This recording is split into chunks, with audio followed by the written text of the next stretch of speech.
আমার প্রত্যেকটা সফলতার কৃতিত্ব অবদান সমস্ত শাকিব খানের। একটু ফিনান্সিয়ালি আটকে গিয়েছিলাম, তো তাকে বলার সাথে সেটুকু আমাকে একটু সাপোর্ট করেছে। তো একজন প্রযোজককে তার বাবা উইশ করেছে, তো সেই জায়গা থেকে এত বড় মানের একজন অভিনেতা সে সাধুবাদ জানিয়েছে। এই ধরনের ইয়েগুলো এবং ভালো লেগেছে তাদের যে অপু বিশ্বাস, যাকে আমরা সিনেমায় অলওয়েজ পর্দায় নায়িকা হিসেবে দেখি, শুধু নায়িকা, আজকে নায়িকার পাশাপাশি প্রযোজনা করছেন, সব কিছু মিলে তাদের খুব ভালো প্রতিক্রিয়া পেয়েছে। সন্দিহানের কিছু নেই, দর্শক চাওয়াটাই আমাদের কাজ, কারণ আমরা প্রত্যেকটা কাজ যে করি বা সামনে এগিয়ে নিয়ে যাই বা আরও কাজ সফলতার সাথে সামনে এগিয়ে দিব, সেই প্রতিশ্রুতিই কিন্তু আমার থাকে দর্শকদের সাথে।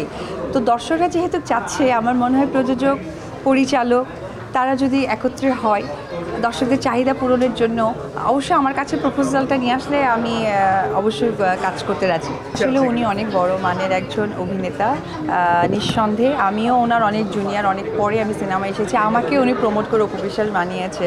তো এই শক্তি সাহসিকতা আমার নেই 100%। আমি শুধু তাই নয়, আমি হচ্ছে লাল শাড়ির পাশাপাশি প্রিয়তমা, একদম দুটো সিনেমা আমি প্যারালেল যাব, কারণ প্রিয়তমার নায়িকা আমরা সবাই জানি ওপার বাংলার। তো আমি প্রিয়তমার মতো করে বলছি, আপনারা সবাই হলে হলে গিয়ে প্রিয়তমা দেখেন, পাশাপাশি লাল শাড়ি দেখেন, আর আমাদের বাংলা আরও অনেক চলচ্চিত্র রিলিজ হয়েছে, সেগুলোও অবশ্যই দেখবেন। তবে এই ঈদে অবশ্যই সব মেয়েরা লাল শাড়ি পরে আসেন, আমি মেয়েদেরকে হয়ে বলি, যেহেতু আমি একটা মেয়ে, নিশ্চয়ই ঘরে লাল পাঞ্জাবিও আছে।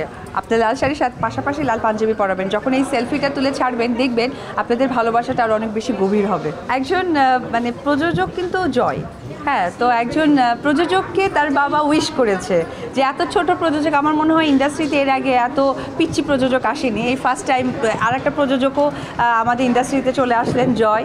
তো সেই জায়গা থেকে এত বড় মানের একজন অভিনেতা সে সাধুবাদ জানিয়েছে, এটা খুবই কি বলবো। তবে হ্যাঁ, এটা পাশাপাশি বলতে চাই, গাড়িতে যখন আমি দেখছিলাম আমি ভাষা হারিয়ে ফেলেছি, কি বলা দরকার, কি বোঝা দরকার। তবে এইটুকুই বলতে চাই, আমার প্রত্যেকটা সফলতার কৃতিত্ব অবদান সমস্ত শাকিব খানের।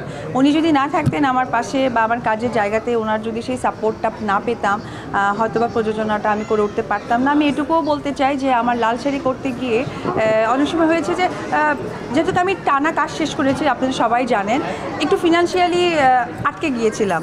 তো তাকে বলার সাথে সেটুকু আমাকে একটু সাপোর্ট করেছে যে আচ্ছা ঠিক আছে, আউটডোরটা শেষ করে আসো, কারণ আমার কমিটমেন্টটা এমন ছিল যে আমার আর্টিস্ট সহকারে যারা থাকবেন, কলা কৌশলী, যাতে আমার স্পটে সব কিছু কমপ্লিট করা হয়। ঢাকায় এসে যেন নট এ সিঙ্গেল কেউ বলে যে আমি এটা তো পেতাম।